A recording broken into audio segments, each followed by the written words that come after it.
كانوا قليلا من الليل ما يهجعون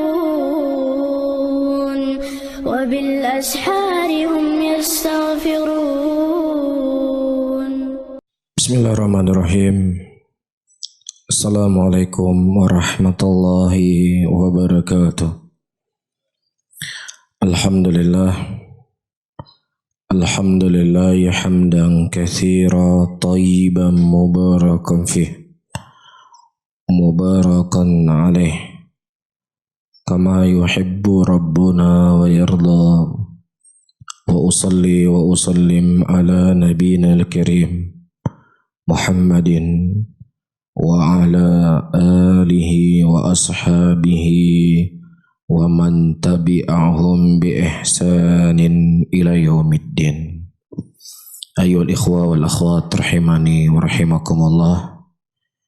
Insyaallah pada pagi menjelang siang hari ini kita akan membahas sebuah kitab yang sangat agung, yang sangat penting untuk dipelajari oleh seorang penuntut ilmu untuk mereka mengenal bagaimana akidah ahli sunnati wal jamaah, bagaimana akidah salah seorang dari imam madhab yang 4 yang dikenal sebagai imam min a'immati ahli sunnati wal jamaah. Dan sebagaimana yang telah kalian semua memahami pentingnya belajar akidah, pentingnya untuk kita mengenal tauhid, ya sebagaimana disebutkan oleh Abdullah ibn Mubarak rahimahullah, masakin ahlud dunya yakhrujuna minha wa la ya'lamu ma atyab minha. Sungguh sangat kasihan orang-orang yang mereka tinggal di dunia ini, ya, dalam keadaan dia tidak tahu apa yang paling lezat di dunia tersebut. Kemudian ditanyakan kepada beliau, apa sesuatu yang paling lezat di dunia? Ma'rifatullah, yaitu mengenal Allah. Dan mengenal Allah melalui jalan akidah, melalui jalan tauhid yang telah dipaparkan dan dijelaskan oleh para ulama kita. Dan saya tidak menyampaikan muqaddimah yang panjang, karena kita cukupkan apa yang disebutkan oleh Imam Ahmad rahimahullah dari poin-poin di dalam kitab beliau ini. Ya, sebelum kita membaca, yang pertama harus kita ketahui benar tidak kitab Ushulus Sunnah ini adalah pengarangnya Imam Ahmad, atau bisa jadi cuman sekedar pengakuan orang-orang yang mereka mendompleng nama besar Imam Ahmad rahimahullah, yang sebenarnya Imam Ahmad tidak berbicara dan tidak menulis akidah beliau ini. Ya, yang pertama, ayyuhal ikhwah rahimani wa rahimakumullah, disebutkan oleh Syekh rahimahullah dengan sanadnya. Ya, di sini saya membaca kitab Syekh Abdul Aziz Ar-Rajihi hafizahullah taala. Beliau menyebutkan sanad, ya, kitab ini sampai kepada Imam Ahmad rahimahullah. Kata beliau, qala Syekh Imam Abu Mudhaffir Abdul Malik ibnu Ali ibnu Muhammad Al-Hamdani qala haddatsana Syekh Abu Abdullah Yahya bin Abi Al-Hasan ibnu Bana qala akhbarana walidi Abu Ali Al-Hasan ibnu Ahmad ibnu Al-Banna qala akhbarana Abu Al-Husain Ali ibnu Muhammad ibnu Abdullah ibnu Bishran Al-Mu'dil qala akhbarana Uthman ibnu Ahmad ibnu Simak qala haddatsana Abu Muhammad Al-Hasan ibnu Abdul Wahhab ibnu Abil Anbar qira'ah alaihim min kitabi fi syahr Rabiul Awal min sanah 93 wa 200. Qala haddatsana Abu Ja'far Muhammad bin Sulaiman Al-Munqri Al-Basri bitanis qala haddatsana Abdus ibnu Abdul Malik ibnu Al-Malik Al-Attar qala sami'tu Aba Abdullah Ahmad ibnu Muhammad ibnu Muhammad yaqul. Jelas ya? Jadi ini ada sanadnya. Jadi kalau ada yang mengatakan ya kalian itu tidak punya sanad, inilah sanadnya kita.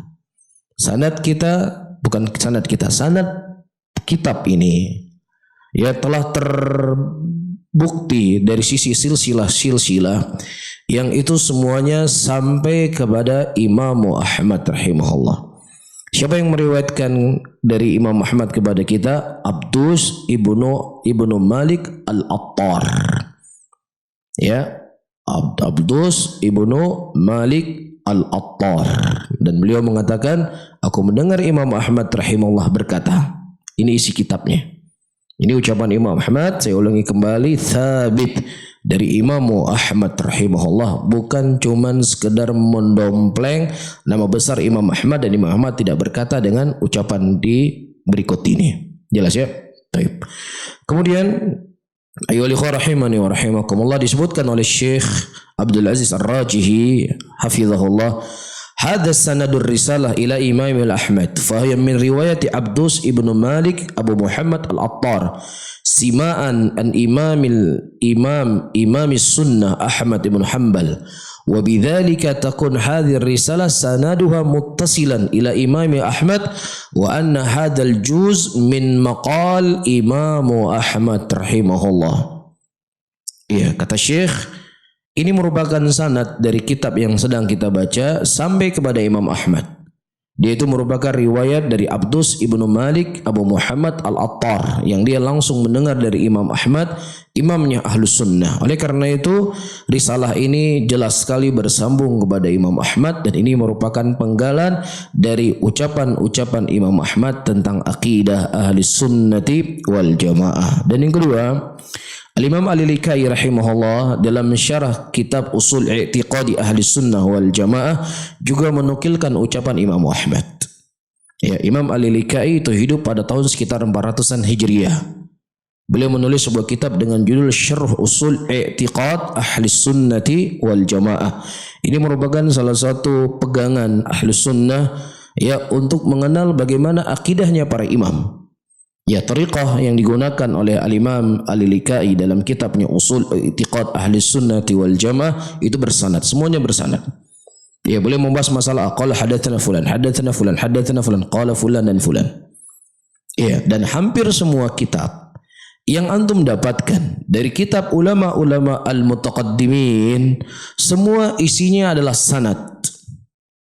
Ya, kitab Al-Ibana, Usul I'tiqad Ahli Sunnati wal Jamaah, kitab Aqidati Salaf Ashabil Hadis, hampir semua kitabnya itu bersanad. Kenapa? Ulama-ulama mutaakhirin menulis kitab akidah itu tebal. Apa membedakannya? Ada yang tahu? Yang tunjuk tangannya. Soal, saya ulangi kembali soalnya. Saya ulangi kembali atau nggak perlu diulang? Kenapa kitab-kitab ulama al-mutaqaddimin itu dalam membahas akidah itu tipis kitabnya? Kenapa kitab-kitab al-mutaakhirin dari Ibnu Taimiyah, Ibnu Al-Qayyim, ya, Ibnu Abdul Hadi, ya, atau Ibnu Izz bin kitab pensyarah kitab Aqidah Tahawiyah, itu semua kitabnya hampir semua tebal. Sama-sama menjabarkan tentang akidah. Apa membedakannya? Kenapa satu tipis, satu tebal? Bagus.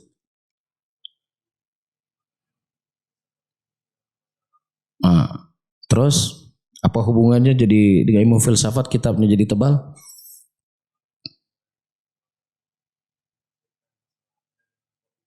Taib, masya Allah. Iya.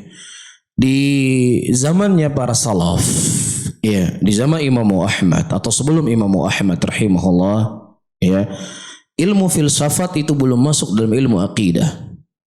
Ya, sehingga para ulama ketika membahas tentang istiwa, mereka hanya menukilkan qala hadatsana fulan, qala imam fulan Allah fis sama. Selesai. Ya, tentang akidah Ahlussunnah, tentang iman, al-imanu yazid wa yanqus, yazidu bi ta'ah wa yanqus bil ma'siyah. Selesai, titik sampai di situ. Gak ada pembahasan A, B, C dan D. Karena apa? Belum masuk ilmu filsafat dalam masalah akidah. Kemudian ketika ilmu filsafat semakin banyak tersebar dan dikenal dengan filsafat al-ilahiyah yang mereka masuk ke dalam ilmu akidah, sehingga para ulama kita, ya, sebelum mereka menjelaskan kepada kita bagaimana akidah ahli sunnah dalam sebuah permasalahan, mereka fahami dulu kepada kita ini, ya, syubhat yang dimunculkan oleh orang-orang filsafat dalam memahami apa? Akidah. Faham? Jadi kita difahami dulu bagaimana ilmu filsafat itu. Dari sisi mana mereka mengambil pendalilannya. Dari sisi mana salah dan kelirunya dalam mereka berdalil. Jadi panjang. Ya, makanya kitab-kitab seperti saya sebutkan tadi, kitab akidah yang ditulis oleh Syekhul Islam Ibnu Taimiyah itu tebal-tebal kitabnya. Tidak seperti ulama-ulama di awalin tipis-tipis. Karena nggak ada yang perlu dibantah. Ya, makanya para ulama ya seperti Ibnu Manda dan Ibnu Khuzaimah rahimahullah ketika menjelaskan tentang tauhid, mereka mau bagi tauhid dibagi menjadi berapa? Dibagi menjadi dua. Tauhid al-ma'rifah wal itsbat. Apa mereka sebut? Tauhid al-ma'rifah. Apa itu tauhid ma'rifah? Tauhid ar-rububiyah. Apa itu tauhid al-itsbat? Tauhid asma dan sifat. Karena yang ada di dalam pandangan ulama salaf dalam pembahasan tauhid al-asma wa sifat cukup diitsbatkan saja, selesai masalah.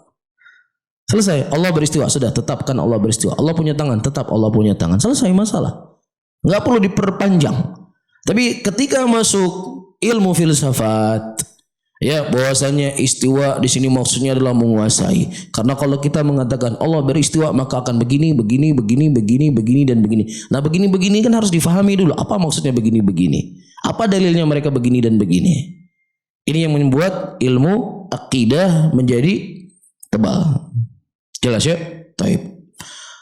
Kemudian kita baca. Qala Imam Ahmad rahimahullah.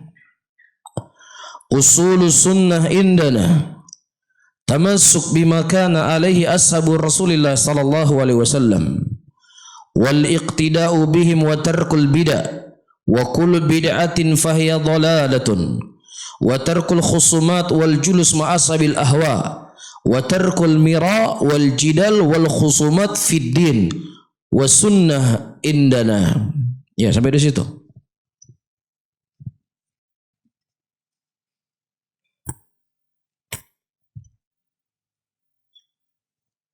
Taib. Sama dengan yang Anda baca dengan antum di matan sama ya. Taib. Perhatikan baik-baik. Ini poin yang sangat penting yang disebutkan oleh Imam Ahmad rahimahullah. Pondasi sunnah di sisi kami, saya artikan dulu, berpegang teguh dengan apa yang datang dari sahabat Rasulullah sallallahu alaihi wasallam. Wal iqtida'u bihim, dan mengikuti jalannya mereka dan meninggalkan kebid'ahan. Dan setiap perkara yang bid'ah itu sesat. Dan meninggalkan perdebatan dan duduk-duduk dengan ahlul ahwa. Dan meninggalkan perdebatan ya dan juga khusumat dalam agama. Baik, sebelum saya membaca apa yang disebutkan oleh Syekh Abdul Aziz Ar-Rajihi hafizahullahu taala di sini, kenapa Imam Ahmad rahimahullah memulai poin beliau dalam menjabarkan sunnah di sini untuk kita berpegang teguh dengan sunnahnya para sahabat dan meninggalkan bid'ah dan meninggalkan duduk dengan pelaku kebid'ahan. Kenapa enggak diakhirkan permasalahan ini? Kenapa ini dulu yang ditanamkan oleh Imam Ahmad rahimahullahu taala?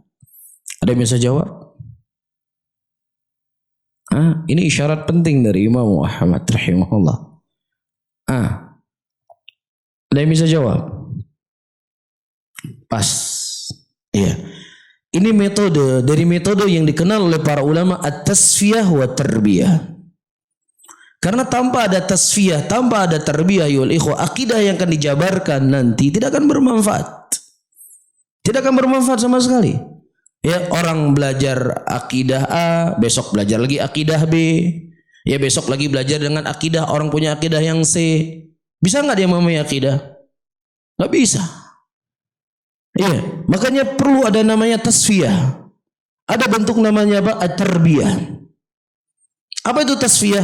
At-tasfiyah membersihkan segala sesuatu apa yang itu bukan bagian dari sunnah. Iya, dengan cara apa? Meninggalkan bid'ah, meninggalkan pelaku bid'ah, meninggalkan khusumat, ya jidal dan permasalahan agama. Paham di sini? Dan ditarbiyah. Dengan apa ditarbiyah? Dengan jalannya sahabat Nabi sallallahu alaihi wasallam. Iya, saya sangat tertarik apa yang disampaikan oleh Syekh ya hafizahullah ketika beliau menyampaikan daurah di Aceh kemarin, ya Syekh Adil As-Subaihi Ya, beliau berdalilkan dengan kisah tasfiyah dan tarbiyah yang terkadang kisah tersebut kita paham, kita ngerti, sering kita dengar, tetapi pengambilan dalilnya yang kadang kita nggak mampu mengambil pendalilan sebagaimana para ulama mengambil dalil. Ya, beliau membawa kisah siapa? Kisah Umar bin Khattab memegang beberapa kitab Taurat, lembaran Taurat. Ya, Syekh mengatakan bahwasanya ya Rasulullah sallallahu alaihi wasallam di sini menerapkan tasfiyah dan tarbiyah kepada Umar bin Khattab radhiyallahu taala anhu. Ya. Jadi tasfiyah dan tarbiyah itu ibarat apa kata Syekh kemarin? Seperti gelas. Pertama, gelasnya harus bersih. Ya, kalau seandainya gelasnya bersih, yang diisi khamar, kencing, bermanfaat nggak gelas yang bersih? Nggak bermanfaat. Atau misalnya gelasnya ya kotor, atau isi air zam-zam di situ, bermanfaat atau tidak? Bermanfaat atau tidak? Nggak bermanfaat sama sekali. Ya, gelasnya ada bekas minyak di situ, ada bekas najis, ada sesuatu yang jelek. Antum taruh air zam-zam, bermanfaat nggak air zam-zam tersebut? Nggak bermanfaat, walaupun air paling suci di muka bumi ini. Atau gelasnya dicuci pakai air zam-zam, dipakai sabun, begitu jernih gelas tadi. Tapi yang tumisin khamar, bermanfaat atau tidak? Tidak bermanfaat. Iya, makanya Nabi SAW mendidik Umar, mendidik para sahabat di atas sunnah. Itu ibarat gelas, gelasnya dibersihkan, hatinya dibersihkan. Tetapi Umar bin Khattab pada waktu itu memegang beberapa lembar apa? Taurat. Taurat ini ibarat apa? Air yang dimasukkan ke dalam gelas. Nah, ketika yang dimasukkan sesuatu yang tidak baik, jadi baik nggak gelas tadi? Terkotori. Paham di sini? Jadi Nabi SAW ingin memberikan tekanan kepada umat dan kepada kita semuanya. Jaga hati kita, bersihkan gelas tersebut, jangan sampai masuk hal-hal yang tidak ya penting yang itu bisa mengotori gelas yang kita gunakan untuk meminum. Bisa difahami? Bisa difahami oleh ikhwah? Makanya Imam Ahmad memulai poin beliau dalam kitab ini ya tasfiyah dan tarbiyah. Ya, dengan kita mengikuti jalannya sahabat Rasulullah sallallahu alaihi wasallam dan meninggalkan segala bentuk kebid'ahan. Karena dengan kita berjalan di atas sunnah, cinta kepada sunnah, kemudian juga dengar bid'ah, duduk dengan ahlul bid'ah, mendengar pengajian ahlul bid'ah, nggak ada manfaat. Tidak akan terbersih. Ya, gelas yang sudah kita bersihkan tadi tidak akan bermanfaat. Bisa difahami sisi pendalilannya? Baik. Kata Syekh Abdul Aziz Ar-Rajihi hafizahullah, al-usul itu jama' aslun. Ya, usul itu jama' dari aslun. Ya.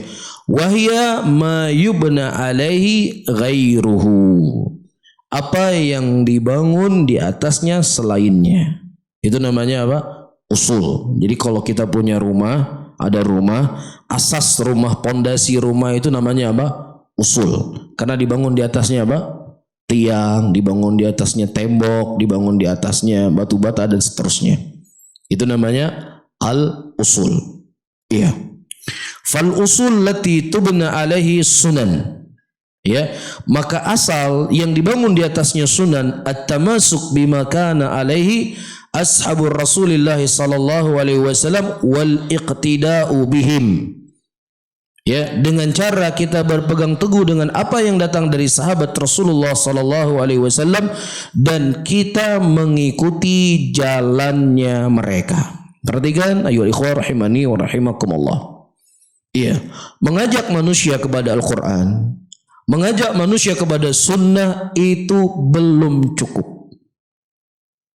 Kenapa saya katakan belum cukup? Orang-orang Khawarij, ya, yang hidup di zaman Ali bin Abi Thalib radhiyallahu taala anhu, mereka mengajak manusia kepada Al-Quran dan sunnah atau tidak? Semua mereka mengajak kepada Al-Quran dan sunnah. Bahkan tidak ada keluar daripada lisan-lisan mereka kecuali qala Allah wa qala Rasul sallallahu alaihi wasallam. Iya, sebagaimana maklum ladaikum, orang-orang Khawarij mereka mengkafirkan Ali bin Abi Thalib radhiyallahu taala anhu dengan menggunakan ayat wa man lam yahkum bima anzalallah faulaika humul kafirun. Barang siapa yang tidak berhukum dengan hukum Allah, maka dia itu kafir. Dengan apa dia berhujjah? Dengan Al-Quran. Nah, apa yang menjadi sebab tersesatnya orang-orang Khawarij?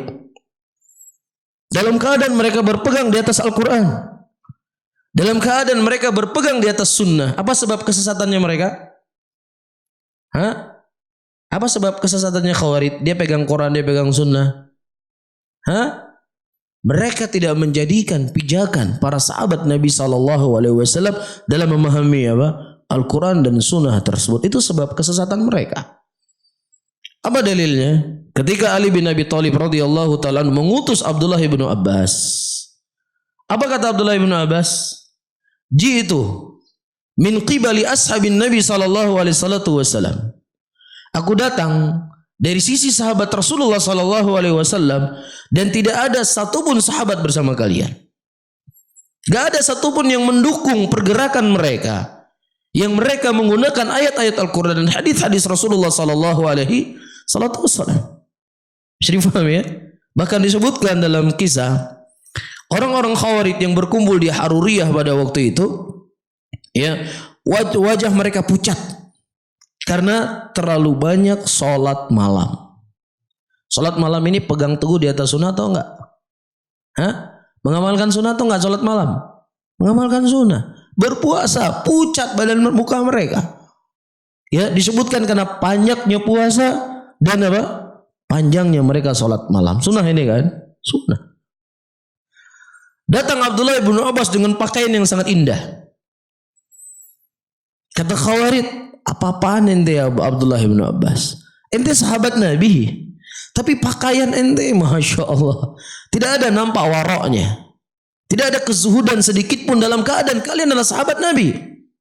Lihat kami, seakan-akan mereka yang mengatakan kami yang tidak bersahabat dengan Nabi saja, kami memiliki wara, tidak peduli dengan pakaian, tidak peduli dengan makanan, bahkan kami tidak peduli dengan istirahat kami. Iya, apa kata Abdullah bin Abbas? Kata Abdullah bin Abbas, aku melihat Nabi SAW memakai pakaian yang sangat indah. Sampai-sampai boleh memakai selendang berwarna merah. Mungkin waktu itu selendang warna merah adalah bentuk pakaian yang sangat istimewa. Ya, sesat mereka. Makanya Imam Ahmad rahimahullah menyeru muslimin dan menyeru kita semua berpegang teguh di atas Al-Quran dan Sunnah, di atas apa? Di atas pemahaman sahabat Nabi Sallallahu Alaihi Wasallam. Dan ini bukanlah akidah yang baru. Ini akidah yang sudah dikenal dari zaman Imam Ahmad rahimahullah. Pondasi sunnah di sisi kami adalah berpegang teguh dengan apa yang datang dari sahabat Nabi Sallallahu Alaihi Wasallam. Dan prinsip ini memiliki asas yang sangat kuat dari Al-Quran dan asas yang sangat kuat dari sunnatin Nabi Sallallahu Alaihi Wasallam. Ya, adapun dari Al-Quran, Allah mengatakan di dalam ayatnya, ya, wa man yushakkikir rasul min ba'di ma tabayyana lahul huda wa yattabi ghaira sabilil mu'minin nuwallihi ma tawalla wa nuslihi jahannam wa sa'at masira. Dan barang siapa yang seseorang durhaka kepada Allah dan Rasulnya setelah datang kepada mereka penjelasan dan mereka mengikuti selain daripada jalannya kaum mukminin. Siapa itu jalannya kaum mukminin? Jalannya para sahabat. Allah Subhanahu wa taala tidak hanya menyebutkan durhaka kepada Allah dan durhaka kepada Rasul, tapi Allah menyebutkan prinsip yang ketiga. Apa itu? Mengikuti selain daripada jalannya mukminin. Apa ancaman yang diberikan kepada mereka? Yang mereka tidak menjadikan jalan agama ini seperti jalannya sahabat Rasulullah. Nuwallihi ma tawalla. Kami palingkan mereka kemana mereka berpaling. Apa itu namanya? Kesesatan. Wa nuslihi jahannam. Dan mereka kami masukkan mereka ke dalam neraka jahannam. Dan neraka jahannamlah sejelek-jelek tempat kembali. Ya, Allah ancam dua perkara. Pertama disesatkan, yang kedua apa? Diancam dengan neraka. Dan sudah maklum di sisi kita semuanya, sesuatu yang diancam dengan neraka menunjukkan apa? Haramnya perkara tersebut ketika diselisihi. Faham di sini? Dalil pertama. Dalil yang kedua, Allah Subhanahu wa taala mengatakan, "Fa in amanu bimithli ma amantum bihi faqad ihtadaw." Kalau seandainya mereka beriman, sebagaimana imannya kalian? Kalian di sini siapa? Sahabat. Faqad ihtadaw. Maka niscaya mereka akan mendapatkan petunjuk. Mafhum mukhalafah daripada ayat. Siapa yang tidak menjadikan jalannya mukminin, maka dia akan tersesatkan. Bisa difahami? Jelas ya ikhwan? Jelas ya? Baik. Adapun dari sunnah, telah datang hadis-hadis yang sangat banyak dari Nabi SAW ketika beliau memuji generasi yang terbaik ini. Dan tidaklah pujian yang datang dari Rasulullah kecuali apa? Di situ berisi atau memberikan pesan kepada kita untuk kita mengikuti jalannya mereka. Rasulullah sallallahu alaihi wasallam mengatakan khairun qurun qarni, thumma alladhina yalunhum, sebaik-baik generasi adalah generasiku, kemudian setelahnya dan kemudian setelahnya. Dan saya akan membaca sedikit nanti ucapan Syekh Abdul Aziz Ar-Rajihi bagaimana kemuliaan sahabat Rasulullah sallallahu alaihi wasallam. Iya, adapun dari jalannya sahabat Rasulullah sallallahu alaihi wasallam, ya sudah maklum di sisi antum semuanya apa yang datang dari Abdullah bin Mas'ud radhiyallahu taala anhu untuk kita mengikuti jalannya sahabat Rasul sallallahu alaihi wasallam dalam kita beragama. Apa kata Abdullah bin Mas'ud? Man istanna falyastanna biman qatmat fa innal haya la tuman alaihil fitnah. Ya, barang siapa yang seseorang ingin mengambil jalan hidup dalam agama ini, hendaknya dia mengambil jalan hidup orang-orang yang telah wafat. Karena orang-orang yang hidup tidak aman dari mereka apa? Fitnah. Siapa mereka itu? Ala wahum ashabur Rasulullah sallallahu alaihi wasallam. Ikhtarahum Allah bi suhbati nabihi wa iqamati dinihi. Wa hum abarru quluban wa amaqa ilman wa aqallu wa takallufan. Fa'arfu lahum qadrahum ittabi'u min atharihim fa innahum ala siratim mustaqim. Ya, mereka adalah sahabat Rasulullah yang Allah memilih mereka bersahabat dengan Nabi. Ya, yang mereka sangat dalam ilmunya. Ya, sangat baik hatinya. Ya, dan ya a'maqa ilman wa abarra quluban wa aqalluha takallufan, paling sedikitnya membebani diri di dalam beragama. Ya, lagi-lagi saya cukup tertarik apa yang disampaikan oleh Syekh Adil As-Subaihi hafizahullah ketika beliau membawa kisah Dajjal. Ya, Rasulullah mengkhabarkan Dajjal itu akan tinggal di dunia ini sekian hari, satu harinya seperti 40 hari. Apa yang diajukan oleh para sahabat Nabi ketika mereka mendengar perkara ini? Ada nggak mereka tanya aneh-aneh kepada Rasul? Ada nggak tanya aneh-aneh? Ya Rasulullah, gimana kami tidur nanti masa siang 40 hari? Ya atau bagaimana? Atau nggak ada mereka tanya yang aneh-aneh. Mereka tanya, ya Rasulullah bagaimana cara kami sholat? Itu yang mereka tanya. Faham di sini? Nah kalau orang-orang hari ini dikhobarkan 40 hari seperti satu keren, nggak mungkin, karena matahari itu dia kan berjalan seperti ini, ya kan? Nah kalau dia berjalan seperti nggak mungkin siang 40 hari, nggak mungkin sekali itu. Ya, makanya itu harus kita takwil, maksudnya itu begini dan begini. Ini namanya apa? Takalluf. Takalluf ini namanya. Ya, dia memahami dengan akalnya. Para sahabat Rasulullah yang mereka ajukan kepada Rasul, ya Rasulullah gimana cara kami sholat nanti? Ya, wa aqallu wa takallufan, sedikitnya mereka takalluf dalam beragama. Iya, dan hormatilah mereka. Ittabi'u min atharihim, ikutilah di jalan mereka, sesungguhnya mereka di atas sirat al-mustaqim. Iya. Adapun dari ucapan para imam a'immati ahli sunnah, apa yang ternukilkan dari Imam Ahmad, taib usulus sunnah indana tamasuk bima kana alaihi ashabur Rasulillah sallallahu alaihi wasallam. Pondasi sunnah di sisi kami adalah berpegang teguh dengan apa yang datang dari sahabat Nabi sallallahu alaihi wasallam. Taib. Jelas semuanya? Atau terlalu cepat? Kita coba uji. Saya tadi menyebutkan 4 prinsip, 4 dalil yang menunjukkan pentingnya kita berpegang teguh di atas sunnahnya para sahabat Nabi sallallahu alaihi wasallam. Dari Al-Quran, dari Sunnah, dari ucapannya para sahabat, dan juga daripada Imamatul Huda. Taib. Siapa yang bisa menyebutkan, mengulangi kembali? Kenapa kita harus mengikuti jalannya sahabat? Farhan.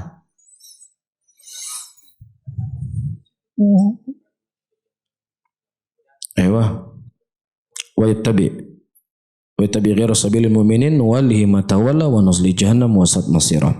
Itu ayat 1. Ayat kedua yang lain. Hikmah.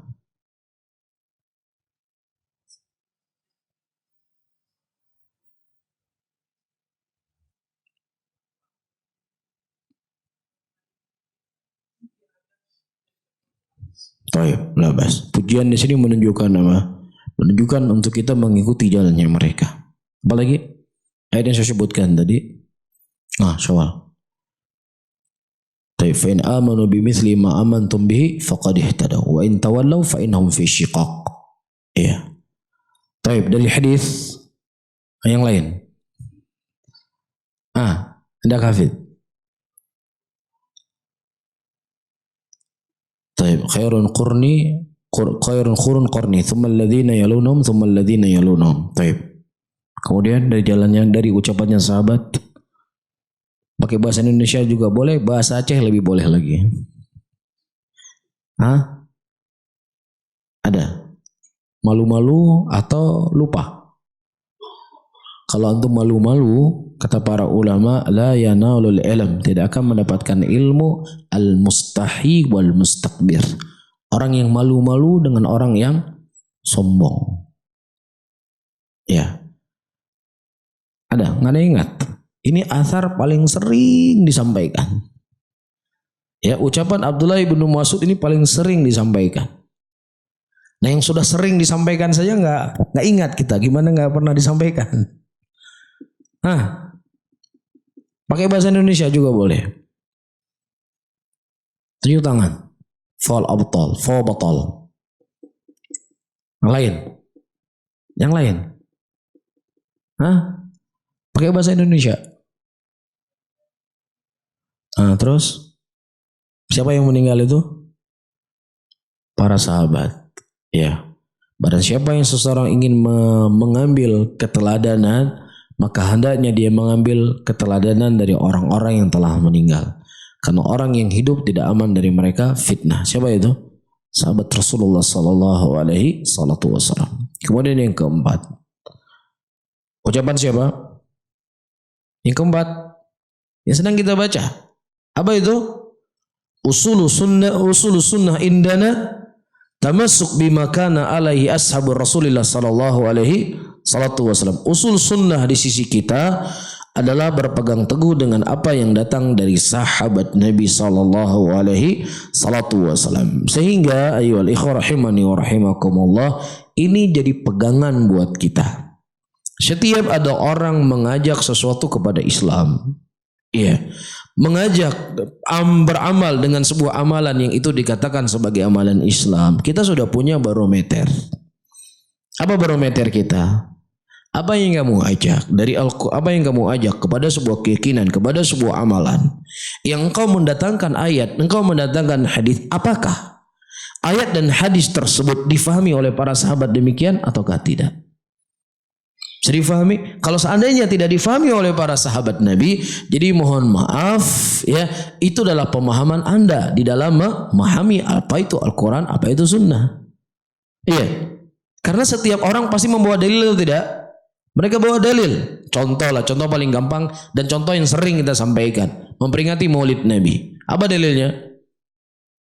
Apa dalilnya memperingati Maulid Nabi? Wa ma arsalnaka illa rahmatan lil alamin. Kan begitu. Tidaklah kami mengutus engkau wahai Muhammad kecuali sebagai apa? Sebagai rahmat bagi seluruh alam semesta. Ini ayat digunakan oleh mereka untuk memperingati Maulid Nabi. Nah, sekarang kita tanya. Para sahabat Rasulullah adalah orang yang paling faham dengan ayat Al-Quran. Sepakat atau tidak sepakat? Sepakat. Apakah mereka memahami ayat ini seperti Anda memahaminya?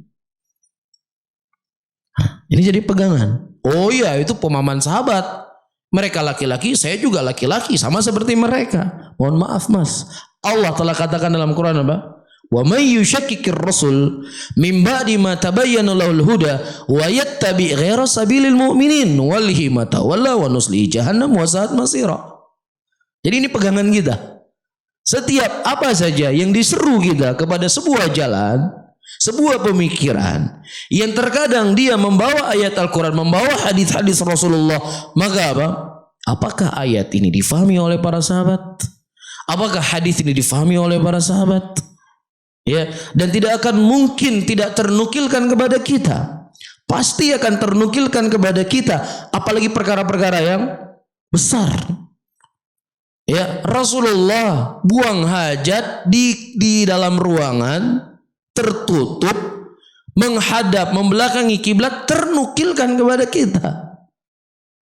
Iya, kata Abdullah bin Umar, raqaitu ila baiti Hafsah. Suatu hari aku naik ke rumah Hafsah dan aku melihat Nabi SAW membuang hajat membelakangi kiblat. Buang hajat ternukilkan kepada kita. Masak perayaan yang begitu besar sebagai bentuk wujud cinta kita kepada Nabi SAW tidak ternukilkan kepada kita. Nyan jamun perang makaji hana dipegat. Dari jamun Abu Bakar sampai Ali perang. Dusta. Dusta. Kalau seandainya pun perang, kalau itu adalah bagian dari kecintaan kepada Rasulullah, mereka tidak akan pernah tinggalkan. Itu harus antum pegang prinsip ini.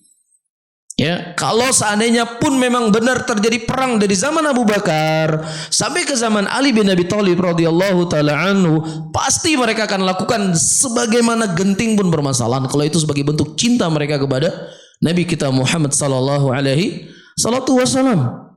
Iya, Talha bin Ubaidillah radhiyallahu taala anhu wa arda. Seperti yang sering kita sampaikan, dari ujung rambutnya sampai ke ujung kakinya 70 sayatan pedang di perang Uhud.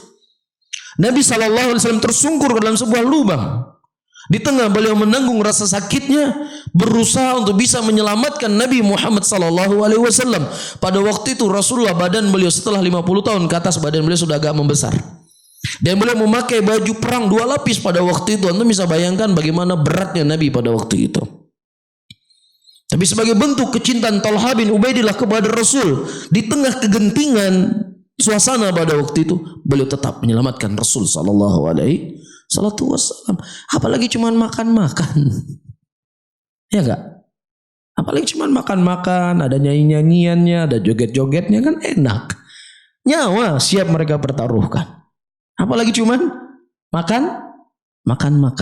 Paham ya? Jadi apa saja permasalahan, ingin saya ulangi kembali, ini pegangan kita. Anda mengajak manusia, kuntum khairu ummatin ukhrijat linnas ta'muruna bil ma'ruf wa tanhauna 'anil munkar. Kalian adalah umat sebaik-baik umat yang dikeluarkan oleh Allah, yang mengajak kepada manusia kepada kebaikan dan mencegah manusia dari kemungkaran. Ayat ini digunakan untuk apa? Khurut 3 hari, 40 hari, 4 bulan, kan begitu. Ini ayatnya kan, ini dalilnya kan, dalilnya nggak salah. Cuma cara mereka mengambil dalil itu yang perlu kita pertanyakan.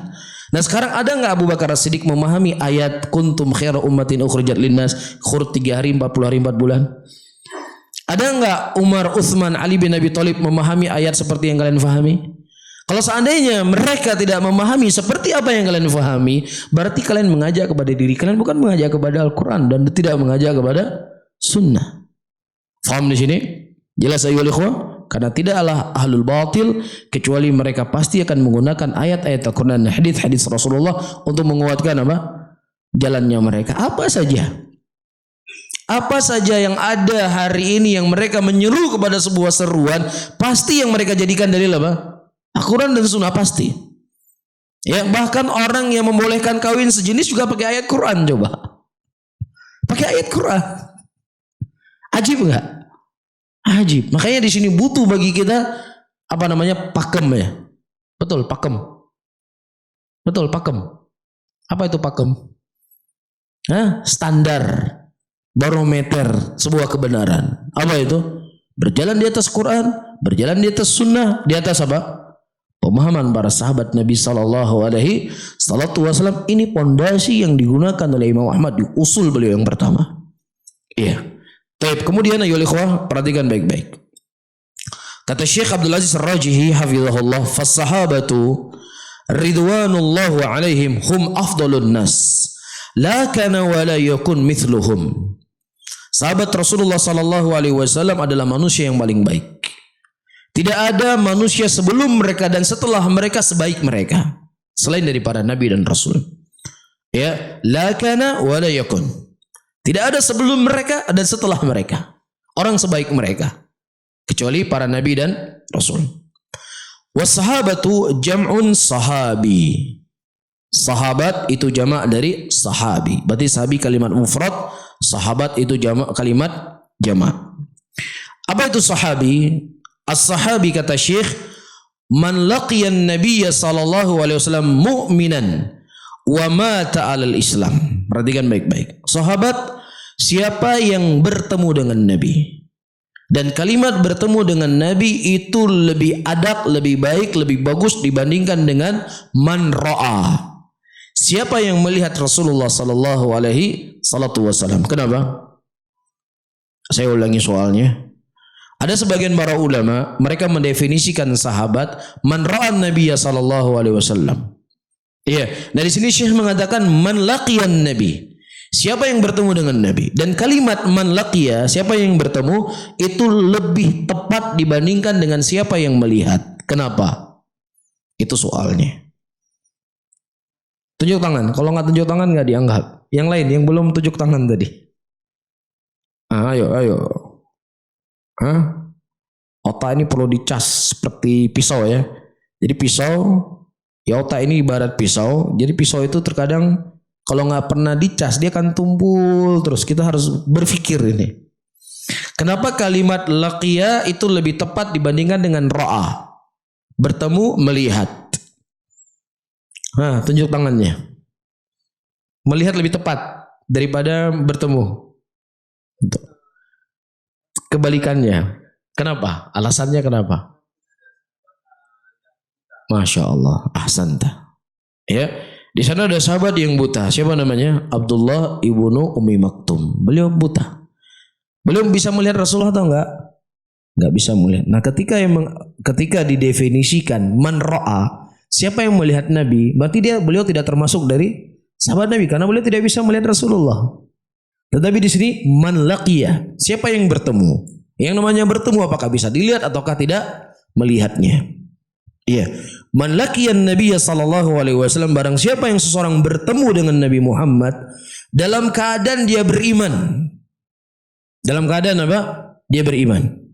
Tapi kalau seandainya ada seseorang bertemu dengan Rasulullah dalam keadaan dia kafir, kemudian dia baru masuk Islam setelah Rasulullah meninggal, ini namanya apa? Apa namanya? Tunjuk tangan. Kalau nggak tunjuk tangan nggak dianggap. Dia melihat Rasulullah, lihat dari Rasulullah. Tetapi ketika dia melihat Rasulullah dia masih kafir. Kemudian dia masuk Islam setelah Rasulullah meninggal. Apa namanya? Hadrami, muhadrami. Hadrami ya. Kha atau ho? Kho, khadrami. Ayo, mukhadram. Ya, itu namanya mukhadram. Ya, kalau hadrami orang Hadramaut. Baik, ana salah dengar mungkin ya. Baik. Ya, orang yang bertemu dengan Rasulullah dalam keadaan dia masih kafir dan kemudian dia baru masuk Islam setelah Rasulullah wafat. Itu namanya apa? Mukhadram.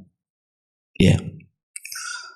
Kemudian wa mata 'alal Islam. Kemudian dia juga mati di atas keislaman. Nah, siapa yang bertemu dengan Nabi, dia beriman kepada Rasulullah, tapi dia mati di atas kekufuran, dikatakan sahabat atau tidak? Tidak dikatakan sahabat. Iya. Kasus selanjutnya, dia beriman kepada Rasulullah sallallahu alaihi wasallam ketika Rasulullah masih hidup. Iya. Kemudian dia murtad. Murtad setelahnya. Dan setelahnya dia masuk Islam lagi. Sahabat atau tidak? Dia masuk Islam setelah Rasulullah wafat. Saya ulangi. Dia bertemu dengan Rasulullah, beriman dengan Rasul sallallahu alaihi wasallam. Setelah dia beriman kepada Rasul, dia murtad. Rasulullah wafat. Ya, setelah Rasulullah wafat dia masuk Islam lagi dan mati di atas keislaman. Sahabat atau enggak? Taib minas sahabat minal alal asah. Nah, sebagaimana disebutkan oleh Al-Hafidz Ibnu Hajar rahimahullah dalam kitab Nuzhatun Nadhar. Ya, itu tetap dikatakan sebagai sahabat. Faham? Paham kasusnya? Dia beriman kepada Rasul ketika Rasulullah masih hidup. Kemudian dia murtad. Dia masuk Islam lagi setelah Rasulullah wafat. Itu tetap dikatakan sebagai sahabat Nabi sallallahu alaihi wasallam. Kata Syekh, "Hadza asah maqil fi tarifis sahabi." Ini merupakan definisi yang paling sahih ya dari definisi siapa itu sahabat Nabi sallallahu alaihi wasallam. Ya, walau lahzah. Ya, walaupun dia bertemu dengan Nabi sekejap saja. Ya, pada hajatul wada datang manusia ya untuk haji. Dan dia hanya melihat Nabi sallallahu alaihi wasallam. Dia hanya melihat Rasulullah sallallahu alaihi wasallam ketika beliau berdiri. Ya, misalnya ini walaupun secara waqi mungkin tidak terjadi, tetapi saya ingin menggambarkan apa yang diinginkan oleh Syekh walau lahzah. Rasulullah kan berkhutbah di mana pada waktu itu? Di Arafah. Ya. Nah, ada sahabat mungkin ada orang yang berangkat haji pada waktu itu, dia mendengar Nabi sallallahu alaihi wasallam berkhutbah di akhir khutbahnya. Di mana? Di akhir khutbahnya. Kemudian hanya beberapa menit dia melihat Rasulullah turun, pergi Rasulullah. Setelah itu dia tidak pernah lagi bertemu dengan Nabi Muhammad sallallahu alaihi wasallam. Dikatakan sahabat atau tidak? Tetap dikatakan sahabat dengan syarat dia mati di atas Islam walau lahzah. Ya. Nah, bagaimana ada di sana disebutkan ada sebagian para sebagian muslimin dia datang ke kota Madinah. Dan Nabi SAW telah wafat dan Rasul belum dikubur pada waktu itu. Apakah mereka dikatakan sebagai sahabat? Mereka tidak dikatakan sebagai sahabat. Antum bisa bayangkan ya. Ada orang yang sangat rindu kepada Nabi. Kemudian dia berangkat ke kota Madinah. Ya, setiba di kota Madinah, Rasul baru saja meninggal.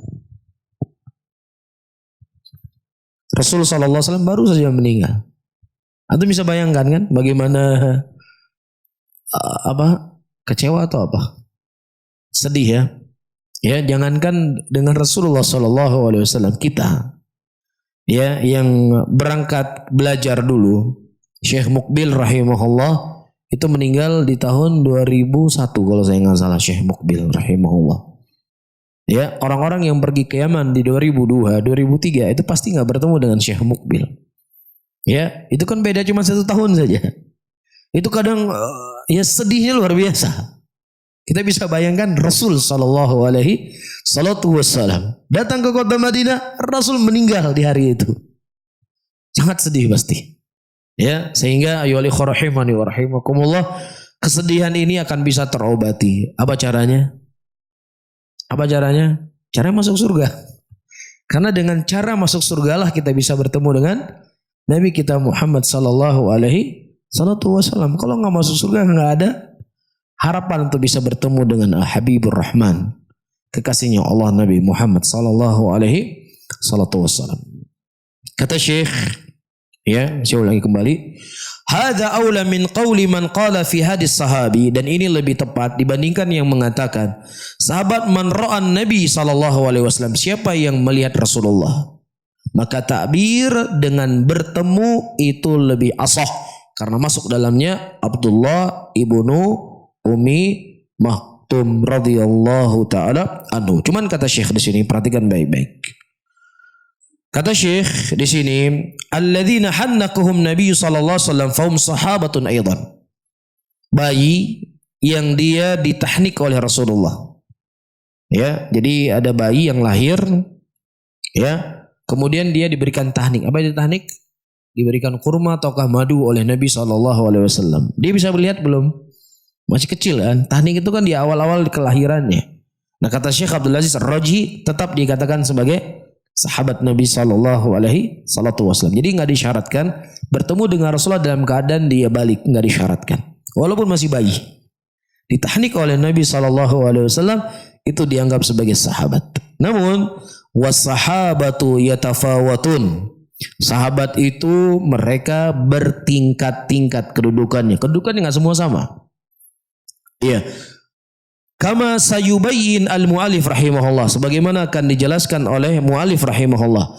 Falladhi talat sahabatuhu, dan orang-orang yang mereka bersahabat dengan Rasulullah dengan waktu yang lebih lama, dia lebih afdal, lebih mulia dari siapa yang mereka tidak bersahabat dengan Rasul dengan waktu yang lama. Iya, makanya ayyuhal ikhwah rahimani wa rahimakumullah, ketika meninggal Umar bin Khattab radhiyallahu taala anhu, dibunuh pada waktu itu, Umar bin Khattab mengembalikan permasalahan kepada berapa orang?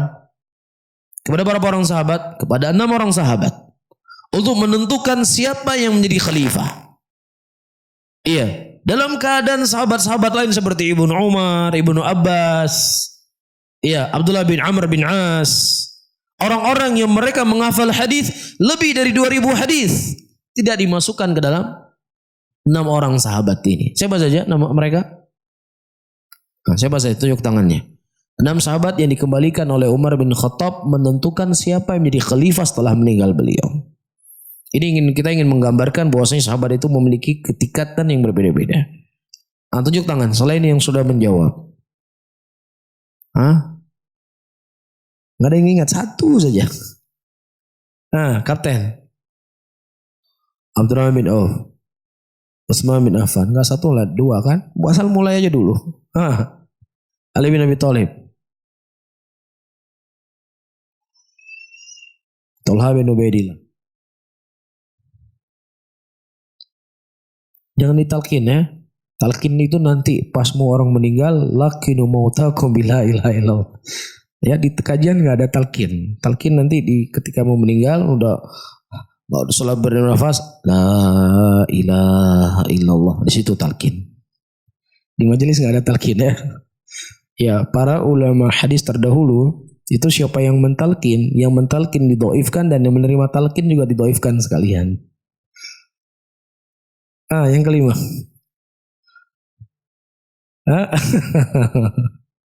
Tadi sudah 4 ya. Siapa yang bisa menambah? Ayo, siapa tadi yang bilang Zubair bin Awam? Renza. Terus satu lagi? Sa'ad bin Waqqas. Nah, kemudian yang 6 orang ini kembali kepada 3 orang. Kepada siapa? Kepada siapa 3 orang? Tunjuk tangannya. Ayo, siapa? Atau kalau saya tanya soal yang berbeda, bisa? Mungkin kalau saya tanya siapa yang paling banyak golin Piala Dunia tahun kemarin, mungkin hafal semua. 3 orang itu kembali kepada siapa? 6. Siapa nama itu? Fadli. Siapa aja Fadli? Utsman, Ali, Abdurrahman bin Auf. 3 orang kembali kepada siapa? Kepada Utsman. 3 orang kembali lagi kepada Utsman. Utsman jadi khalifah. Iya. Iya, ini menunjukkan kepada kita sahabat itu ya tafawatun. Iya, jangankan para sahabat Nabi, apa kata Allah? Tilkar rasul faddalna ba'dhum ala ba'din. Itulah mereka lah rasul yang kami muliakan mereka di atas sebagian yang lainnya. Faham? Jadi sahabat yang hanya melihat Rasulullah sejenak berbeda dengan sahabat yang terus menerus bersama Nabi Muhammad sallallahu alaihi wasallam. Al-Arabul ladzina ra'un nabiyya sallallahu alaihi wasallam wa amanu bihi laisa kasahabatil ladzina lazimun nabiyya sallallahu alaihi wasallam sinin wa ashhara. Dan orang-orang Arab yang mereka melihat Nabi sallallahu alaihi wasallam beriman kepada Rasul itu tidak sama seperti sahabat yang dia terus menerus bersama Rasul bertahun-tahun. Faqulu lahu nasibuhu, dan setiap mereka memiliki dari kedudukannya masing-masing. Wa kullu hadduhu minas sahabah, dan setiap mereka mendapatkan bagian masing-masing. Lakin yujma'uhum wasfus sahabah, tapi semua mereka dinamakan sebagai sahabat. Bisa difahami ya? Tapi ini faedah penting.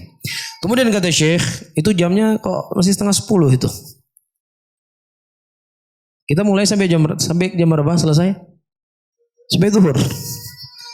Irhamu man fil ardi sayarhamukum man fis sama. Rahmatilah siapa yang ada di bumi, niscaya siapa yang ada di langit merahmati kalian. Faham maksud saya? Baik, saya baca sedikit lagi. Wa maziyatus sahabah khassatu bis sahabah la yulhiquhum fiha man ba'dahum minat tabi'in wal a'immah. Perhatikan ini kaidah penting. kelebihan sahabat Rasulullah secara khusus itu tidak didapatkan oleh siapapun setelah mereka dari para tabi'in dan juga para a'immah. Imam Ahmad menghafal 1 juta hadis. Ada sahabat Rasulullah yang dia hanya melihat Nabi sekejap saja. Tidak ada satupun hadis yang teriwayatkan dari beliau. Mana yang lebih mulia? Sahabat yang melihat Rasulullah sekejap, dan tidak ada satu hadis pun yang teriwayatkan dari beliau lebih afdal, lebih mulia dibandingkan Imam Ahmad yang menghafal 1 juta hadis. Bisa difahami? Baik. Fasuhbatun Nabi sallallahu alaihi wasallam wa sima' kalami wal jihad ma'u hadhi maziyatun khassa li sahabat la li ghairihim. Bersahabat dengan Nabi dan mendengar ucapan Nabi dan berjihad bersama beliau, ini merupakan kelebihan khusus yang dimiliki oleh sahabat yang tidak dimiliki oleh sahabat oleh orang yang lain mereka. Ya, sebagaimana penguat disebutkan dari Abdullah bin Mas'ud, Allah Subhanahu wa taala melihat hati hamba-hambanya dan mendapatkan hati Rasul sebaik-baik hati manusia dan dijadikanlah sebagai nabi di akhir zaman. Dan kemudian Allah melihat hati hamba-hambanya dan mendapatkan hati para sahabat sebaik-baik hati manusia. Jadi jadikanlah mereka sebagai sahabat Rasulullah. Kalau Imam Ahmad itu lebih baik daripada sahabat Nabi atau seminimal sederajat dengan sahabat Nabi, pasti Imam Ahmad akan terpilih bersahabat dengan Nabi Muhammad sallallahu alaihi wasallam. Bisa difahami? Baik. Kata Syekh, haqqun lahu faqa ba'du tabi'in was-sahaba mithalan fi ibadah.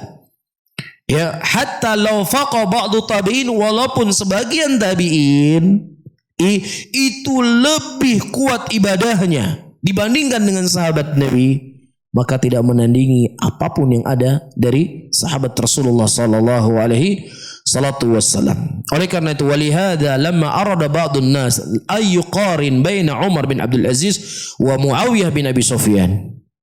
Ya, pada waktu itu orang-orang ingin membandingkan antara Muawiyah bin Abi Sufyan dengan siapa? Dengan Umar bin Abdul Aziz. Umar bin Abdul Aziz pemimpin yang sangat adil. Iya, beliau seorang ulama dan juga seorang umara. Ya, tetapi waktu dikaitkan atau dibandingkan antara Umar bin Abdul Aziz, ada yang mengatakan Umar bin Abdul Aziz lebih bagus ya pemerintahannya dibandingkan siapa? Muawiyah. Ya, apa kata Syekh di sini? Kata Syekh, wa Muawiyah bin Abi Sufyan, Umar bin Abdul Aziz al-wara' al-adil al-ma'ruf bidzalik. Wa Muawiyah sahabiyun jalil. Qala ba'du ahli ilmi al-ghubar, debu alladhi dakhala fi anfi Muawiyah. Debu, satu debu. Kira-kira bisa dilihat enggak debu? Bisa dilihat debu pakai mikroskop baru bisa dilihat. Satu debu yang masuk ke hidung Muawiyah radhiyallahu taala anhu ketika beliau berjihad bersama Nabi sallallahu alaihi wasallam, itu tidak bisa menandingi keadilan, wara, ibadah, ilmu yang dimiliki oleh siapa? Umar bin Abdul Aziz. Faham di sini? Jadi ilmunya Umar bin Abdul Aziz, wara'nya Umar bin Abdul Aziz, keadilannya Umar bin Abdul Aziz enggak sebanding dengan besarnya kemuliaan satu debu yang lengket di hidung Muawiyah radhiyallahu taala anhu ketika beliau berjihad bersama Nabi Muhammad sallallahu alaihi wasallam. Bisa difahami? Umar bin Abdul Aziz memiliki kemuliaan. Paham? Tetapi ketika dikaitkan dengan sahabat Rasulullah sallallahu alaihi wasallam, tidak ada apa-apanya Umar bin Abdul Aziz rahimahullahu taala. Bisa difahami ya? Nah, wallahu taala alam bisawab. Ya, mungkin ya di hari pertama kita agak panjang, ya mungkin setelahnya kita coba agak ringkas. Ya, insyaallah besok insyaallah kita akan membahas tentang apa itu sunnah, karena Imam Ahmad menyebutkan di sini ya berpegang teguh di atas sunnah sahabat Rasulullah dan mengikuti jalannya mereka dan meninggalkan kebid'ahan. Ya, apa itu sunnah, apa itu bid'ah? Ya, dan bagaimana prinsip ahlus sunnah dalam meninggalkan ahlul ahwa dan ahlul bid'ah, insyaallah akan kita jelaskan pada pertemuan yang akan datang. Allahu a'lam bissawab. Baik, mungkin ini yang bisa kita sampaikan. Mungkin ada sesuatu yang belum jelas apa yang telah kita utarakan tadi, silakan. Kalau ada sesuatu yang mau ditanyakan ya atau ingin diperjelas kembali, kita perjelas kembali. Baik, saya tunggu 1 menit. Nah, silakan.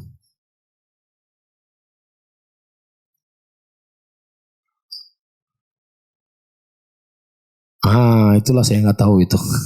Sudah apa Farhan? Wa may yushakkikir rasul min ba'di ma tabayyana lahul huda wa yattabi' ghayra sabilil mu'minin nuwallihi ma tawalla wa nuslihi jahannam wa sa'at masirah. Surah Al-Maidah ayat ke berapa?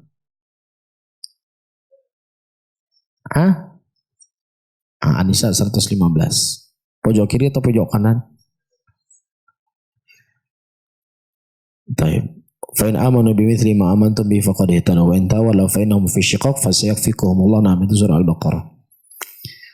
Baik.